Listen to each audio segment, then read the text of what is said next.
suis Nadine Serben-Sussan, je suis responsable d'une équipe de recherche qui travaille sur l'immunité intestinale à l'IHU Imagine. Je me suis assez vite rendu compte que l'intestin, avec ses 300 mètres carrés, c'était notre principale interface avec l'extérieur et que s'il y avait un endroit où le système immunitaire devait être efficace et nécessaire, c'était bien dans l'intestin. Je pense que si tout va bien, on fait ça au milieu de semaine prochaine. Donc on a un premier thème de recherche qui vise à comprendre le dialogue qui s'établit entre le système immunitaire et les microbes et qui permet la maturation de la barrière intestinale. Et puis évidemment on s'intéresse aux maladies, de longue date à la maladie cœliaque, plus récemment à toutes sortes de maladies graves de l'intestin grêle. Elle a la plus grande culture d'immunité intestinale en France, largement, et donc ça c'est une richesse incroyable. S'il est au régime sans gluten, il a plein de gamma delta et qu'il est décédé vite moins, dans ce cas-là, c'est pas inquiétant, quoi. Ce pro-réfractaire, c'est sur quels arguments? Nous, on l'aide avec le support clinique et en rapportant les arguments cliniques.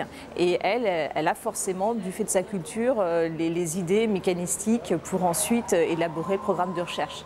On essaie à partir du patient de comprendre à travers la pathologie, la physiologie, et puis en ayant compris les mécanismes, de revenir vers lui pour lui apporter éventuellement un meilleur diagnostic, éventuellement une piste thérapeutique. Et ça, c'est une démarche depuis le départ, et je crois que c'est la marque de fabrique à laquelle j'ai adhéré ici, et c'est la marque de fabrique que j'aimerais retransmettre aux gens qui sont avec moi. C'est une manip dont on attend le résultat depuis longtemps. Si ça marche, on sera content.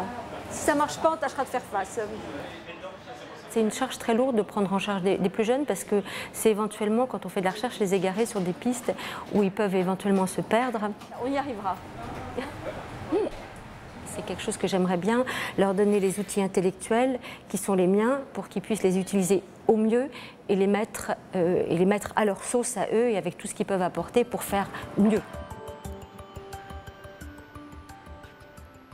La possibilité de trouver dans le laboratoire d'à côté la compétence, l'idée, la discussion qui vous manque, ça c'est une dimension fantastique du site et en particulier pour le projet qu'on est en train de commencer sur les maladies graves des tout-petits.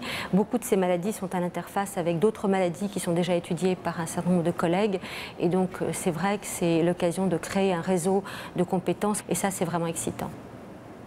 Le fait d'avoir la chance d'avoir été admis dans Imagine et de profiter de cet institut nous donne un certain nombre à la fois d'opportunités et d'obligations et donc il va falloir qu'on mène à bien ces chantiers. Donc regardons plutôt à travers le miroir que la réflexion sur le miroir.